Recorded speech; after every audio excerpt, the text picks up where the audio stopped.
Welcome to the Beyond Sunday podcast, where faith meets everyday life and where the word of God extends far beyond the pews. I'm your host, Lorenzo Warren, and I pastor at New Life Tabernacle, Carrollwood. And today, folks, we have a special treat. An individual who known for a long time and very good friends as a with our families are very close and good friends, but it actually feels like we're more like family. Someone that me and my wife, we look up to dearly and appreciate all that her and even her husband has done. Please welcome Sister Kenyatta Harris. Thank you for being with us today. Thank you so much for having me. All that intro makes me realize how long we have known each other. It has been quite some time. And I'm excited about this topic we're going to discuss today. I remember hearing you originally speak about this was probably about 8 months ago or so. And when I heard it, it was completely mind-blowing. And the Lord had already been dealing with me on some things that I had been studying. And so I'm excited to bring this out because I think it's something that's meant to be transforming for every individual. I don't care where you are in your walk with God. I think this dialogue today can be something that's going to be transformational and helpful to help us all go to another level. And so I'm gonna turn it over to you here as we begin to dive into this dialogue and the impact of health and on our spiritual journey, our spiritual walk. And so I want to turn it over to you and you enlighten us a little. I don't know how much of a treat this is going to be because this is, I talk about this a lot because it's on my heart. It's on my podcast list of all the health things that I look at. And it comes from a hard place. And to be totally transparent, I'm kind of glad this is called Beyond Sunday because there's some things that I'm probably going to say that I would never say over a pulpit. More so because I don't want to offend people with the topic, but I just have to be honest with where it came from for me. Yeah. Number one, I have no health background whatsoever. My background is mass communication. My family history of health, though, is just terrible. From my mom, my dad, my brothers, my aunts, my uncles, so many amputations, so much diabetes, high blood pressure, high cholesterol, kidney failure, all of the diseases that you could name for metabolic health, from cancer on, it's in my family. Yeah. And it really is a sad situation. I had two uncles and aunts that were quadriplegics. My grandmother had an amputation. It's a lot in terms of health. And I had started researching. I hit 40 in 2018. And when I hit 40, I started gaining weight like crazy. I had always been super thin. And I just started researching and going through and looking at my numbers. My A1C wasn't looking that great. My blood pressure had already been giving me problems. So I really started researching a lot. And it kind of hit ahead, and I still struggle with the weight now. But one day I was journaling, and the Lord literally said to me, and this is what I would probably never say over pulpit. He said, "You're fat because you're carnal." Oh. Oh. That was an ouch like you would not believe. It hit me hard. It hit me hard because I remember telling my sister when I was around 30, when I had Jalen, like I started struggling with keeping weight off. So I hadn't gotten heavy at that point yet. Like my natural numbers, like if you look at my BMI, I am legit obese. I don't, but from where we are in America now, you probably wouldn't assume me to be obese, but the numbers say I am. But I remember telling my sister, I'm like, I didn't struggle with my weight before I hit 30 because I fasted a lot. Fasting was a lifestyle. Like I probably fasted more than most people would even dream of fasting. I just fasted. It was what we did. And it was where strongholds were broken. It was where the altar was, we were hitting 10, 11 every week. And it was nothing in terms of people actually being delivered and people getting the Holy Ghost. But I wasn't eating. I was fasting. I was consecrated. And so it wasn't a shock to me when the Lord said that, because I'm like, my fasting lifestyle just was not where it needed to be. And so as I researched a lot in the fasting, and I noticed that the fasting and the natural and the fasting and the spiritual did a lot of the same things. Yes. Like it really boiled down to, when you are full of stuff, you cannot hear from God as much. You are not as sensitive to the Spirit as much. And so that was kind of my first, like, when the Lord he just put his finger on it. And I just had to eat it because it's God talking. Like, you can't say nothing about it. You can't say nothing. There is no rebuttal when God says you're carnal because you're fat. Fast forward a couple of months later, I'm listening to a message by Jason Sisko, and he mentions one of his good friends came to him in angel form at some point. And he's like, your angel looks like you. And immediately I said, I have a short, fat angel. That's what my angel looked like. Like, I am so spiritually out of shape. Like, that is what's going on. And so I started to then really start to change my eating habits. And as I dug deeper into what fasting does and how the body works and what type of food, I've really changed how I see food and how I eat, even though the weight still hasn't come off, because there's still a level of, I'm still flesh. Yeah. Like, it's hard. It's not easy. So people can say, oh, you just got to go to the gym. Oh, you guys got to eat better. But you have to get over you. And you is the hardest hurdle to get over. So we can talk about health and we can talk about fasting, but fasting really suppresses you. And nobody really wants to do that.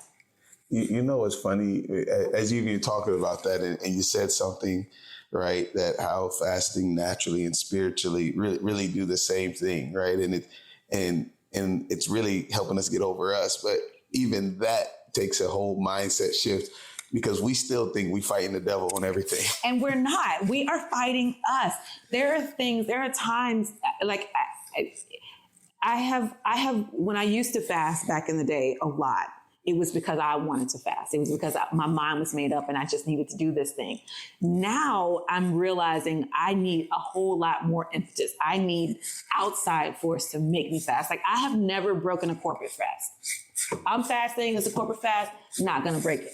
Now, the personal fast that I have put myself on, well, I have wiggled out so many times, and I'm still like, I have to be honest. Yeah. Like, I'm still struggling. I lead fasting now for the family of churches, and I still struggle to get back to that place of, I'm just going to fast. I have every Wednesday when I'm supposed to be fasting, I have Sister Natasha texting me, hey, it's fasting day. That's where I am now, versus back in the day, okay, I'm starting a 21-day Natasha. Like, that's how it was. So I'm like, to be completely transparent and with the whole world, it's like, I got to get back to that type of fasting that breaks people's chains, that breaks strongholds out of people's lives. But before you can break some strongholds off of people's lives, first got to deal with self.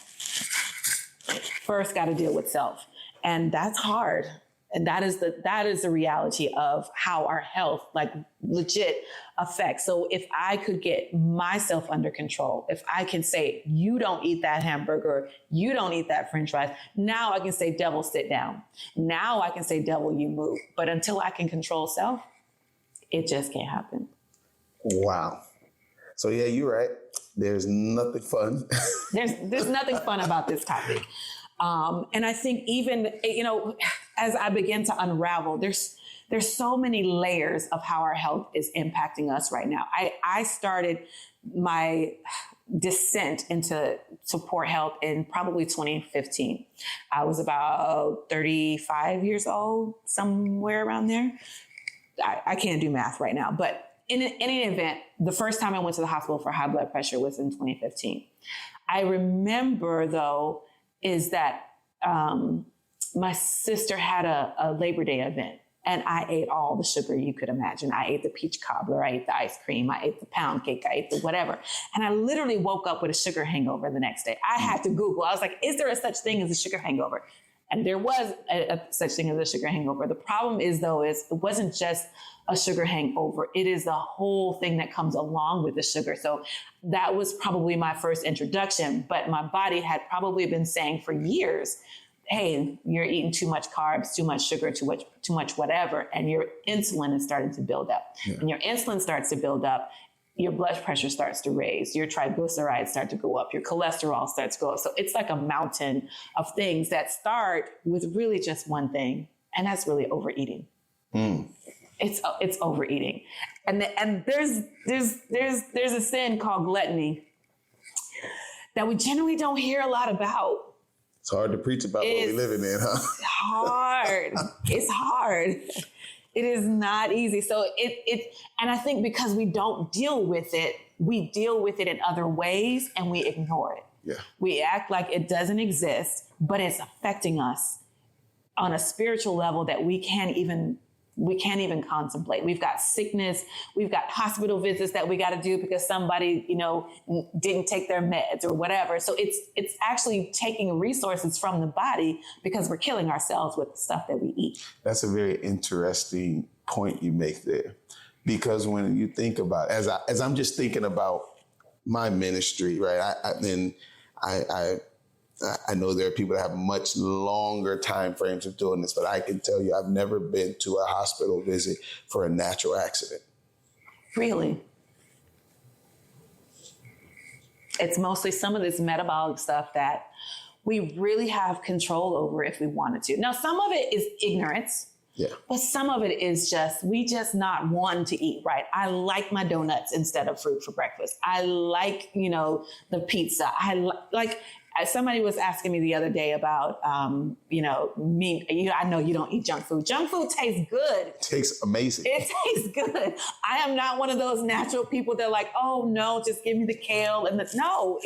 It doesn't taste better than the pizza. It just doesn't. Mm-mm. So but what we don't know or don't understand is that it's on purpose.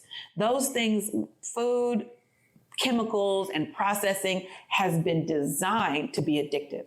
And once we get on that roller coaster, I could eat great for months straight, as long as I don't put anything wrong in my mouth. Now, the minute I taste some Chick-fil-A or I taste some whatever, it's like a downward spiral, and that is intentional. So some of this stuff is brought on by our flesh, but some of this stuff is the enemy, because he knows it. He knows if he can corner us and get us to that place. So then we're sick all the time. So we can't pray and we can't fast because now our bodies are so filled with junk and chemicals and whatever so when I fast, now I got these headaches and now I get so sick. And so it's like, I can't fast because I can't fast. I can't get the spiritual breakthrough because then my body is not able to handle the fast. So if we eat well and we're able to fast, then we can fast. But you got to break the cycle. You got to go through the detox. You got to go through all these things. And thank God for the Daniel's fast.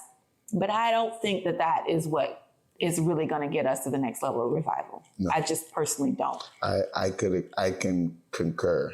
When you talk about that, I agree 100%. And I know there's a place for it, right? I know there's elements for it, and but even as you're speaking, what you're talking about in this vein, many people that I know that typically have to do the Daniel's fast, it's because of limitations in their body, medication that they have to be on. And this medication is usually associated with these metabolic sicknesses and diagnoses that are led to what we put in our mouth. Absolutely. So to me, a Daniel's fast is to prepare you for a real fast. If you do a Daniel's fast and you do the detoxing, now you're actually ready to fast. So back in the day, when I fasted all the time, what I would do is I would take 7 days.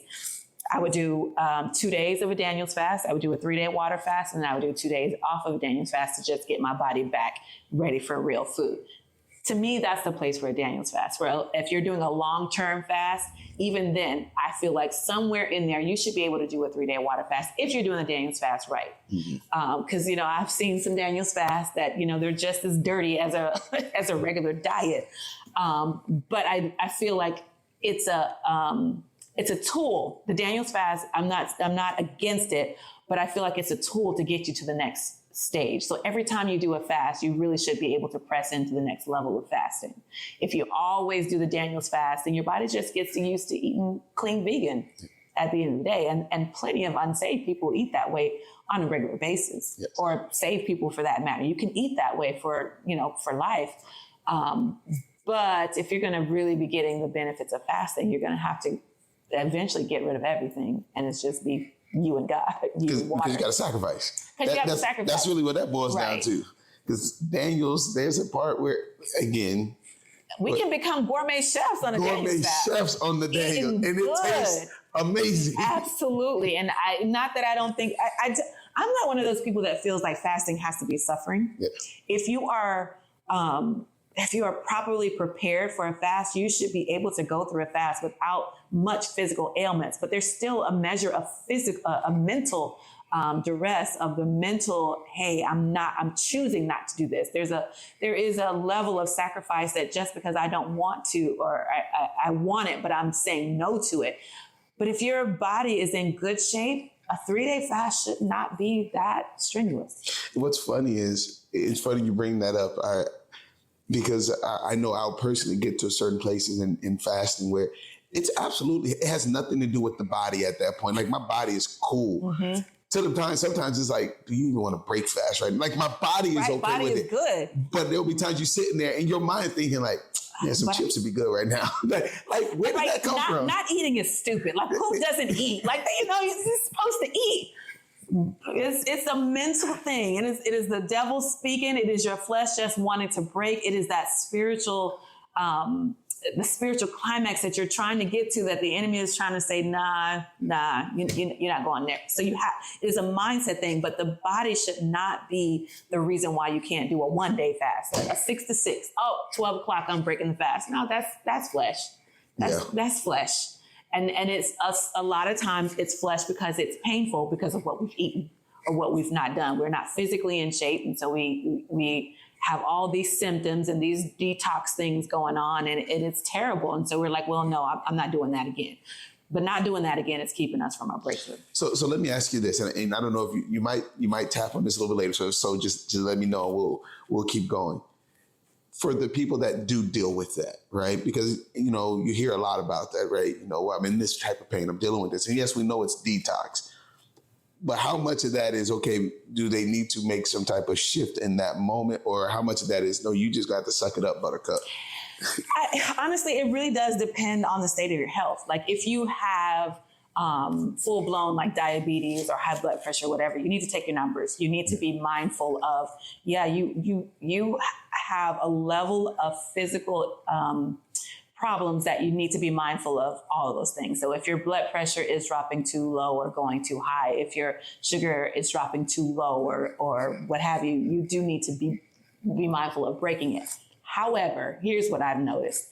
If you have to break a fast for that, why not just break it with a Daniel's? So if you're saying, well, I got to eat these chips or I'm dying, why can't you choose the carrots? So you step down from a fast, but you don't have to end the fast. A lot of times we just want the fast to be over. Facts. And let's just keep it 100. We just want the hamburger. Yes. So we have to be mindful of if we're really breaking it for health reasons, then we need to break it with something that isn't a Daniel's fast. So if you have to break it a water fast, break it with a Daniel's fast.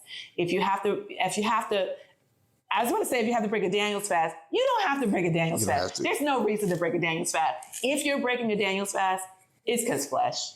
That's it. There's no other way around it. You can continue on the Daniel's fast. You just don't want to. You don't want Your flesh doesn't want to. My flesh doesn't want to. And this is not pointing fingers. This is not looking down, talking down. I'm just keeping it real. Like your honest. flesh just doesn't want to fast. It doesn't. And that's a reality. And I think we have to. And that's everyone. I don't know if there's a person in this world that can say they got to a place where my flesh got excited to fast. Never. Unless your flesh is excited about dropping weight. Then maybe a little bit. Yeah, I can see that turning cardinal. But even then, I know at some point in time, whatever your treat is, your body's going to be like, that sounds good. Mm-hmm. Absolutely. Wow. Absolutely. All right. Got a lot to digest so far. Yeah, I said, well, you said it was beyond Sunday, so let's just talk real. Like we don't have to, worry about the backlash of the congregation. Because I mean, if I ever said some of this stuff, they were like, "Are you kidding?" I'm serious. It's fasting is not easy, but fasting is necessary. No, which is why, even though I don't fast as much as I used to, I'm really trying to get back to that level. So yeah, I fast consistently, but not as consistently and not as long as I used to. And unfortunately, the proof is in the pudding for the altars. The breakthrough is not where it should be. And I take personal responsibility for that. Wow. Yes, ma'am. We hear you. We hear you. I hear me too. All right. So what are some things then we should probably be looking at? Okay, where do you start? So I see, your journey really got started really because of experience, right? This is what you've seen. And then literally it was about to become a self-fulfilling prophecy of being a product of the environment, right? What we raised up in. And it's interesting because as you begin to say that, I begin to think of the same things. Both grandmothers, it was ailments, diabetes and cancer. Diabetes and high blood pressure is probably consistent across multiple family members have had amputations, right? Like it very similar. And we like to say, well, it's hereditary. My mama had it, but it's hereditary because we ate the same thing. It's because the environment is the same. We're drinking, we're eating the same things. And so, yeah, we're getting the same diseases. But if we change, and we talk about breaking generational curses, the first generational curse that needs to be broken is our eating habits. Yeah. What we put in our mouth. And I personally, I take a whole food approach. I have been keto. I have been low carb. I have been, vegetarian for short periods of time. At the end of the day, what we really need to focus on is eating whole, healthy foods. That's food that come from the grocery store that have like one ingredient that's not flour, that's not sugar, that's not a toxic oil. If we focus on fruits, vegetables, meats, and even clean dairy, we'd be fine. The problem is we like flour, we like butter, we like sugar, we like, and I'm not even opposed to butter, but the processed oil. One of the things that I remember growing up, my mom buying canola oil instead of Crisco. Yeah. Canola oil and Crisco are equally as bad. Canola oil is not a health oil. Peanut oil, soy oil, all the stuff that we fry in, they're not good. The only oils that we should be consuming are olive oil and not cooked. Avocado oil, you can cook with that one. Coconut oil, you can cook with that one. Butter, lard is even better than some of the processed refined oils. Really? Really. Wow. Hold on. You said don't cook with olive oil? Don't cook with olive oil. When you cook with olive oil at certain heats, it actually degrades it and makes it, it oxidizes and it causes carcinogens. So when you use olive oil, you need to use it as a dressing versus cooking with it. The oil that you should cook with is avocado oil because it has a higher heat, higher smoke point. This is literally right here. This is fulfillment of the word. For lack of knowledge, my people perish. Absolutely. Because you know how many people think that olive oil is what they should be cooking with. It's better than other oils, but it's gonna, anything that oxidizes in your system is gonna cause inflammation. Yeah. And so you really don't want to cook with olive oil. You want to cook with avocado oil, coconut oil, butter and lard, and even butter at lower temperatures. Anything that starts to smoke is going to cause some level of inflammation, which inflammation is caused by a lot of the processed stuff that we eat, the flour, the sugar, the toxin, the chemicals that they put. So I remember I was wearing a continuous glucose monitor, CGM. I highly suggest everybody wear one for at least a month. They're expensive, but they are worth their weight in gold. Where can you get one You from? can... they are right now. You can only get one with prescription, but most companies will give you a prescription. So the company that I used when I was getting one was called Veri, VERI. There are several different places out there that you can get them, but they cost about $85 for 2 weeks. And wearing the CGM, I noticed that what different food was actually doing to my blood sugar. So what you want your blood sugar to be balanced. That's 90% of the issue with most foods. If you're eating flour and sugar, your blood sugar is going all over the place, up and down, highs and lows. It's really not good. If you're eating whole foods, it's more balanced.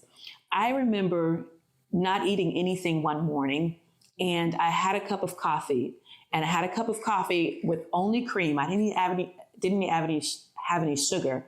I added 2 teaspoons of Coffee Mate, which had 15 calories in it, no sugar, and I think it was like a gram of fat. Now, fat is not supposed to move your blood sugar at all.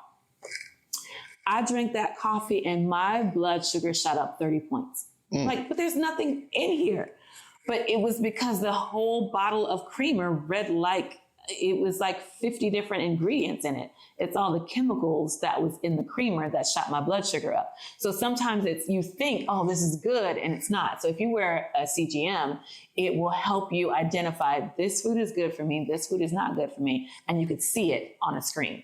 So really wow, the work needs to be done then on really finding, like you said, clean labels, because there's so much stuff that's marketed to us as clean or that's healthy or better options. And it may be better, but just, the lesser of two evils. Right. A lot of it is marketing. They just market it to you. So my suggestion is that if you're eating anything from a package, you want it to have 5 ingredients or less. And you definitely do not want those 5 ingredients to include sugar, if it's especially high up on the list. So generally the most prevalent ingredient in an item is the first one listed. If sugar is in number 1 or number 2, it's pretty much all sugar. All right. Flour is listed on the first ingredient. We should not be eating flour. Really? Pre-digested things, and which is what flour really is, it's going to shoot your blood sugar up. Your blood sugar is going to go high. Your body's going to release a ton of insulin to bring it back down. And you've got all this insulin floating around and you creating more and more inflammation. As your insulin levels goes up, your pancreas starts to wear out. Boom, you got diabetes. And it's a slow road to it. So it's happening and you don't even know it's happening, because you could go to the doctor every year and get your fasted glucose taken and it looks normal. Well, it looks normal because you're shooting up so much insulin to keep it normal. But after a while, your pancreas is going to wear out and you're going to need some medication to keep your blood sugar normal. So we have an insulin problem before we have a blood sugar problem. And most people don't know that. And one other thing I want to touch on, and you said butter.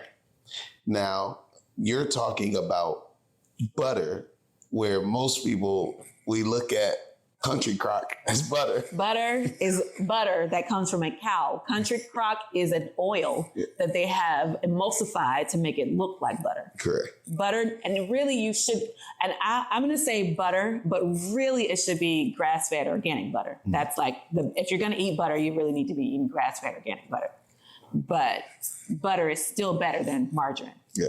But in the 80s and 90s, margarine was all the rage. So we grew up thinking, oh, margarine is better for you than butter. No, it's never been better. It's been cheaper for the manufacturers to make. Yes. And so they fed it to us like they fed us the low fat craze and the low whatever. Like they just fed that to us. And really the fat is not killing us. It's the sugar. Yeah. It's the sugar. Ooh. I already got I hope y'all taking notes, because I already got some notes of some things. There's some things that got to come out of the fridge immediately. And let me just be completely honest. I just came off a vacation and I ate all the sugar. I ate all the bad oils. I ate all the stuff. But by the end of the week, my body was like, all right, this is enough, and had to kind of do some detoxing. So there's a place, like you're not going to be able to ever eat 100% clean. You're just not. You got to live. But you also have to make sure you don't live on vacation, as you mentioned earlier. There's got to be a balance. So I remember early on in my save days, Sister Davy always talked about the 80-20 rule. If you eat 80% good 20% of the time. Have your cookies, have your French fries, have your pizza, but you can't live like that. Yeah. You can't live on the pizza and the cookies and the chips and whatever. You've got to eat well. You've got to eat well. It's funny you mentioned Sister Davy. I remember one day I just went to her and I told her, I said, I'm sorry. I'm sorry. We owe her a lot. Because we owe her, because she been telling us for years. And we were like, look, man, I hear you, but these cookies though, I had to tell her, I'm so sorry, because it's exactly what she had been telling us. And this information, it is truly the lack of knowledge. And we need these conversations. This conversation is so needed, because it's this that's stopping so many other things. It's flesh, absolutely. And it's flesh, it's unchecked. And it's unchecked. The unchecked flesh is just causing us all kinds of battles. It's costing us rather all kinds of battles. We are losing in so many different areas because the flesh is going unchecked. And it's going unchecked, and it's naturally affecting the spirit. We are sluggish. We can't get up to pray. We can't go run. We can't do anything because we are bogged down with too much flesh. The way we eat affects how we feel. So I don't feel like getting up to pray. I don't feel like coming to church. I don't feel like doing this. And it's because you feel blah, because you've been eating blah. And then when you start to try to eat well, you go 2-3 days and you feel worse because you're detoxing. And you're like, well, let me just eat the hamburger and I'll feel better. And you will. But then you're just repeating the cycle all over again. Whereas if you went like 21 days of just straight eating well, you realize, oh, I can do this. But getting there is hard. So 21 days, that's that building a habit, right? Which, just side plug, if you haven't read the book Atomic Habits and you want to build a habit, go read that. Just read that, and you'll see exactly what she's talking about when she's talking about building this new habit. Building a habit. I was talking to somebody recently, and they told me they have always struggled to get up and pray at 5:00 in the morning. And I'm like, too much flesh.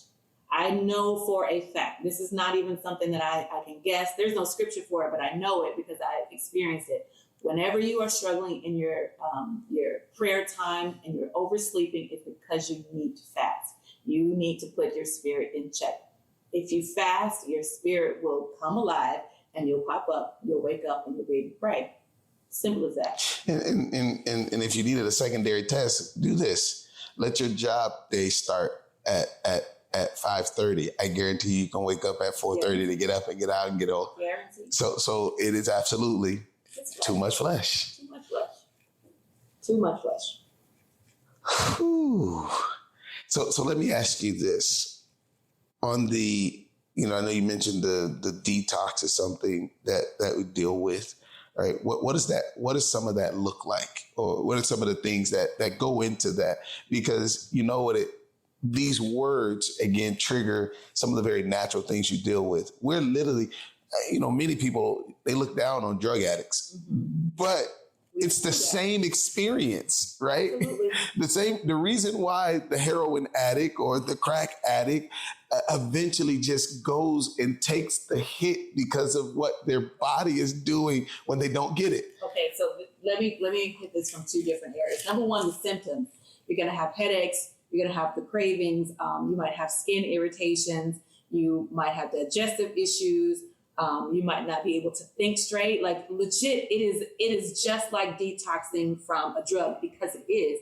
A lot of times when we're fasting, we are fasting and our dopamine levels are coming down. We are overstimulated. When you overeat, you start releasing dopamine just like a dope addict, like legit. The same.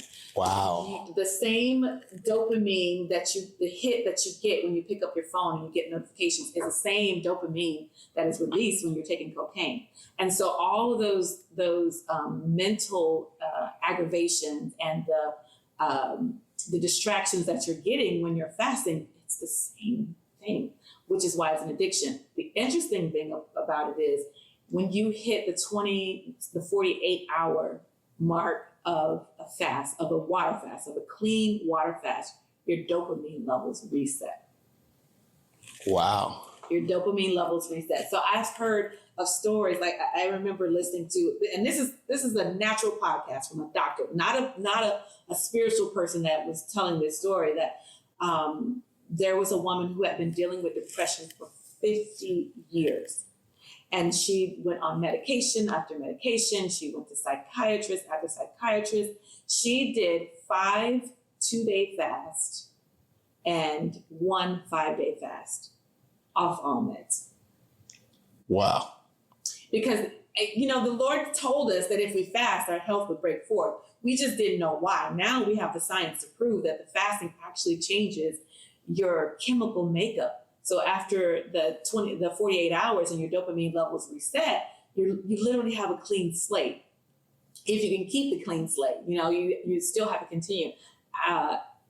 Your serotonin levels start resetting. So all of your chemical imbalances start regulating themselves if you fast. So that's how you get over addictions. Now, we know that fasting breaks down strongholds. Well, this is why. You're physically changing. The stronghold is physically coming down. So we always think about it from a spiritual standpoint because it is spiritual, but it also is a physical change. Well, we just got to remember, a spiritual God made a natural body. Absolutely. So I think the Lord's sitting there. I believe the Lord sitting there like, so y'all didn't believe me? Right. Yeah, y'all it's in the word. Now we just got science to back it up. It's like, just do what I say. Yeah. Just obey. If you just obey, you got to know all the ins and outs. And now you're like, oh, but the Lord said this back in Isaiah 58. Like it's not new. No, not at all. Not new. And he did tell us obedience is better than sacrifice. Yeah, absolutely. But we don't want to do sacrifice. Yeah. Oh, yeah. We don't want to obey. We don't want to just fast. He said, when you fast, you need to fast. And we're like, oh, no, I'm strong enough. I got enough word. I got enough spirit. No, your flesh is still flesh. It still needs to die. So, yeah, you're going to detox.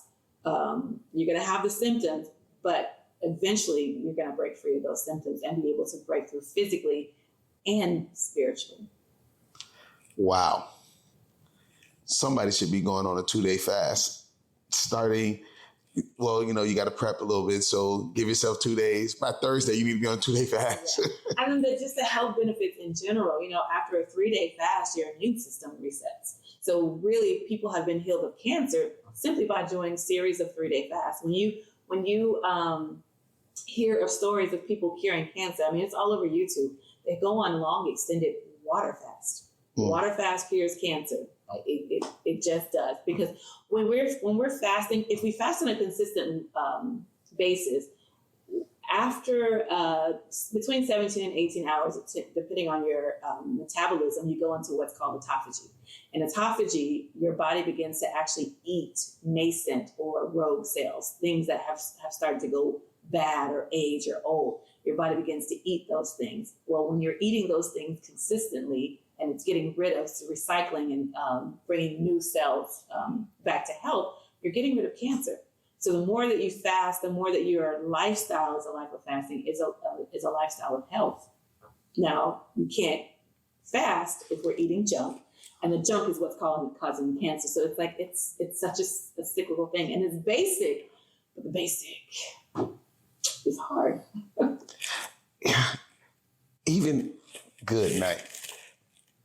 When you think about how many,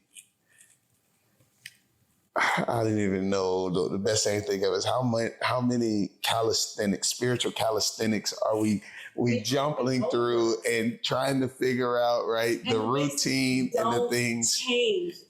They don't change. Read the word, pray, and fast. We just want to read the word.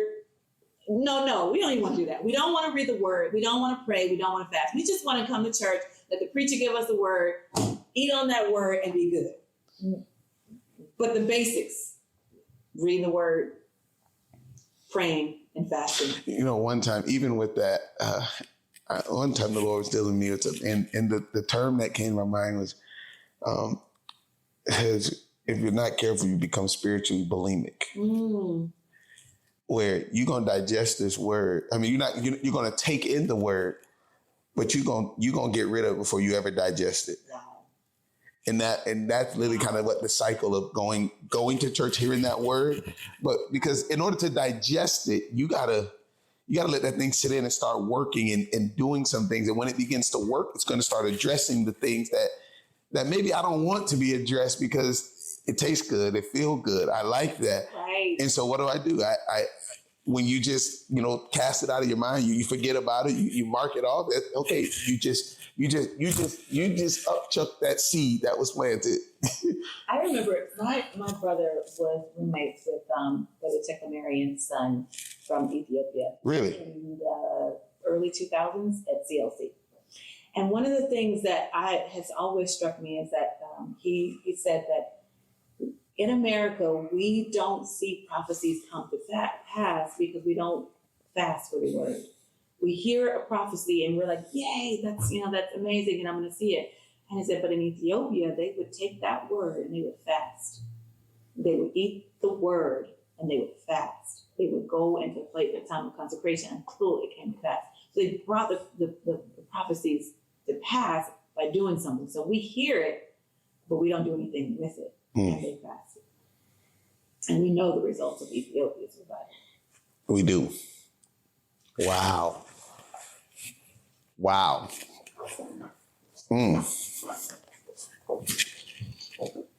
I hope we listening, y'all. Like, let's just, I wanted to have this conversation because this is the very nature of Beyond Sunday, beyond the pulpit, beyond the pew life, which is what I believe was what the Lord is really desiring of. Like, it was never meant to be isolated to a place. That's why we see even in Jesus's ministry, he did life with his disciples. They went everywhere together. He called them, they did life. They walked, they talked, they sat, they slept, whatever. They did life, and it was all around, and he was pouring into them the whole time. And again, I think especially our modern Western culture, we've isolated it down, and I think we're seeing that more than we ever realized. We've allowed so many things to come in, particularly as you've mentioned, our flesh to come in and really run shop. Sunday is real hard when flesh been going. Right, because we spend, the first 40 minutes getting people's minds shifted. That's why we have the praise and worship. That's why, okay, now we're ready for the word. But really, as saints of God, we should come in ready. But we're not. We're distracted. Yeah. We're distracted. I telling on myself, part of that flesh is the cycle of our phones. One of the reasons why we need the dopamine reset. When we do the family and churches fast, we have electronics as a part of it because the phones now are such a major part of us being distracted. And so we're getting those dopamine hits all day long, and we need a reset from that. I remember at one point I was eating really well. And at that point I had done a fast from social media. I can pinpoint the day I stopped eating well with the day I started back on Facebook. Wow. And it took me a couple of weeks to realize that I would mindlessly scroll, and I was also mindlessly eating. Not necessarily at the same time, but they coincided to the day. And I was like, this is not an accident. Not an accident.